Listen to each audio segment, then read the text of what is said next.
Hey guys, Robbie here from CrossFit South Bend. Today we're going to talk about how to survive the holidays. This is one of the toughest times of the year for most people when it comes to eating healthy. In fact, when I have people asking me if they can sign up for one-on-one nutrition coaching with me around this time of year, I always ask them repeatedly, hey, do you think you're ready for this? Do you think you're capable of eating healthy throughout the holidays? Because this is a very, very tough time for most people to try to eat healthy. So, as we all know, the holidays can be rough, right?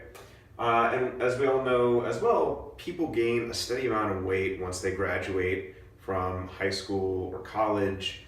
And I would submit that if you look at the data, a lot of this weight actually comes from the holiday weight. Why? For a couple reasons. One, we tend to make November and December, like that entire 60-day period, an unmitigated food orgy where we just basically say, oh, it's the holidays, we can just have whatever we want.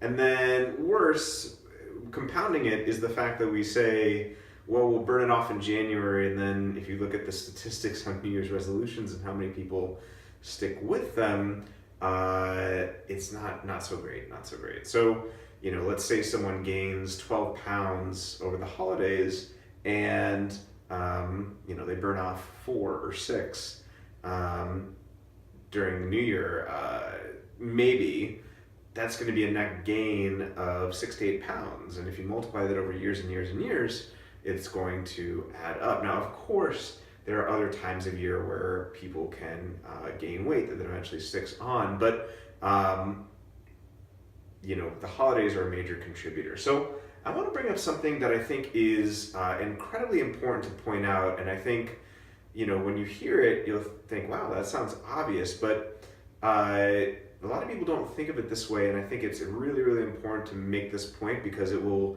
I think, make it easier for people to survive the holidays. So let's ask the following question.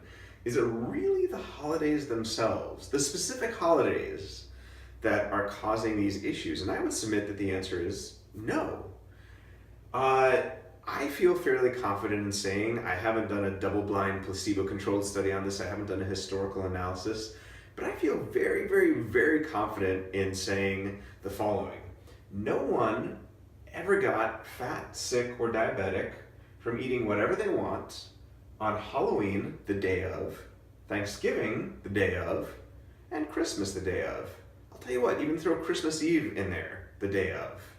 Okay, so we have 4 separate individual days, separated by roughly a month each. So October 31st, end of November, and then December 25th and December 24th, if you want to throw in Christmas Eve as well. I would submit, and I'm willing to bet pretty much any amount of money, both in the past, the present, and the future, no one ever got fat, sick, or diabetic from eating whatever they wanted on those days.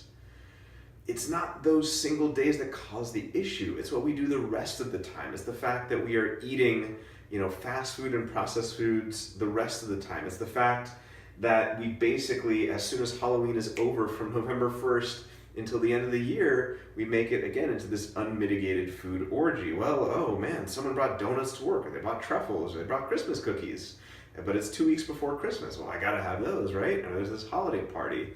So why is that so important to point out? Because at the end of the day, you can enjoy the holidays, and you can enjoy the holidays and stay healthy. But one of the best ways to do this is to limit it to the holiday itself. Thanksgiving and Christmas isn't a 2-month holiday. It's, Thanksgiving is a single day in November. Christmas is a single day in December. And even if you want to tack on, day after Thanksgiving and Christmas Eve, you'd still be okay. It isn't those single days or those couple of days. It is what we do in between. And if you come out with a strategy for eating healthy during the interim between those days, and again, there's about a month in between, you'll probably end up being just fine. The other thing to say with these holidays, of course, is that Thanksgiving is one of the most conducive to healthy eating that you can think of. I know people think of us like gorging ourselves, but a lot of what we eat on Thanksgiving is pretty healthy. Turkey, cranberries, pumpkin, green bean casserole, Brussels sprouts. Yeah, of course, there's desserts with whipped cream and all this other stuff, but a lot of the stuff that's the main dish or the main dishes and the side dishes are actually decently healthy, basically meat and vegetables. So it's really, I think, unwarranted to say that it's these days that are getting us. It's not these days. It is what we do in the interim between those days. So, what are the biggest obstacles to overcome during the holidays? Well, let's talk about a few and some solutions. Number one, peer pressure. This is really tough. If you come from a family of food pushers, let's say, or if your coworkers are like, why aren't you having this? I brought this in. Look, at the end of the day, we all have to make a decision here about, what's worth it to us. And just because someone brought in food on a Wednesday and it's not any particular special occasion doesn't mean you need to eat it. It really doesn't. Just say no, seriously. Save it for those specific holidays, which are true, legitimate special occasions.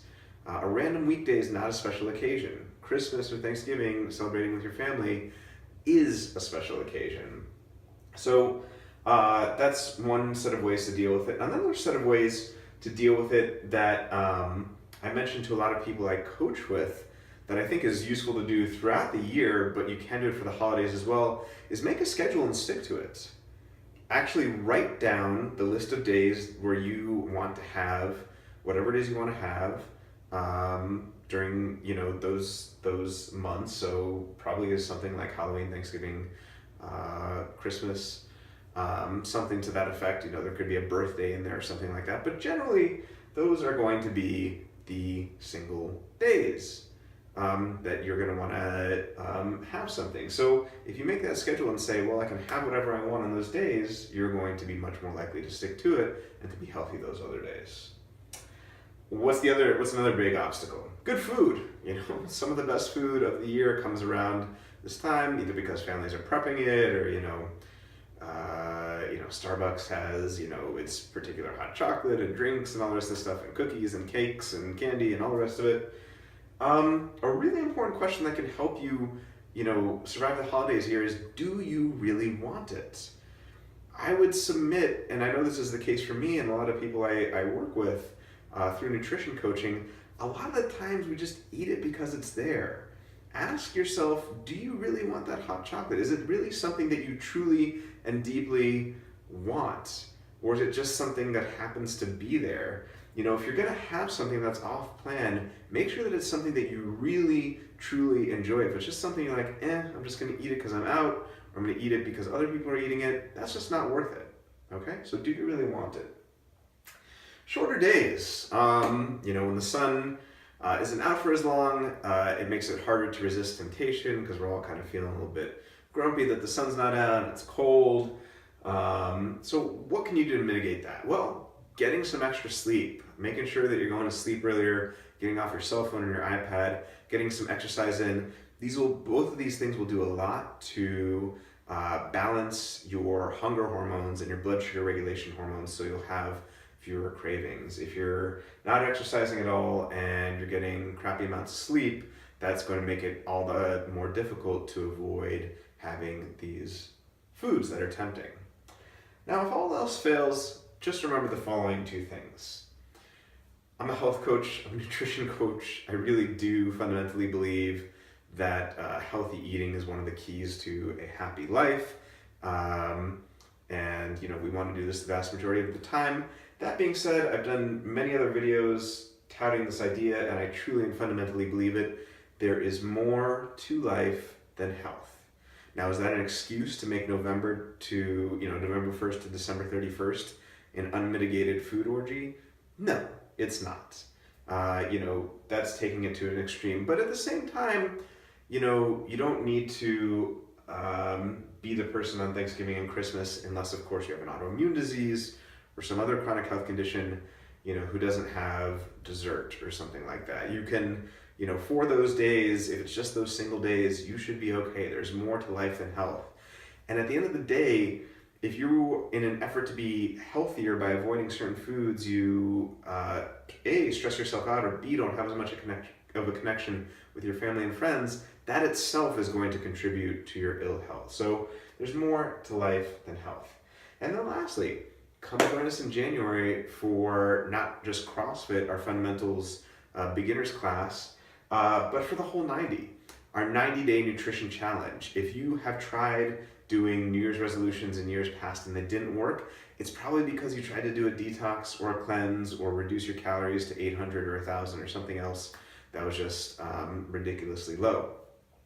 We, with our Whole 90, focus on making healthy eating a lifelong habit, and we make our nutrition challenge 90 days for precisely that reason, because you can't instill a lifelong habit in fewer than about 67 days. Science seems to have shown that a habit takes about 67 days or more to really get established. So if you really do end up adding that weight on over the holidays, despite your best efforts, come join us for the Whole 90, and we'll help you lose it, and we'll help you, even more importantly, get healthy, because just like there's more to life than health, there is more to health than weight loss. A whole lot more to health than weight loss. All right, guys, thanks so much for tuning in. We'll see you next time.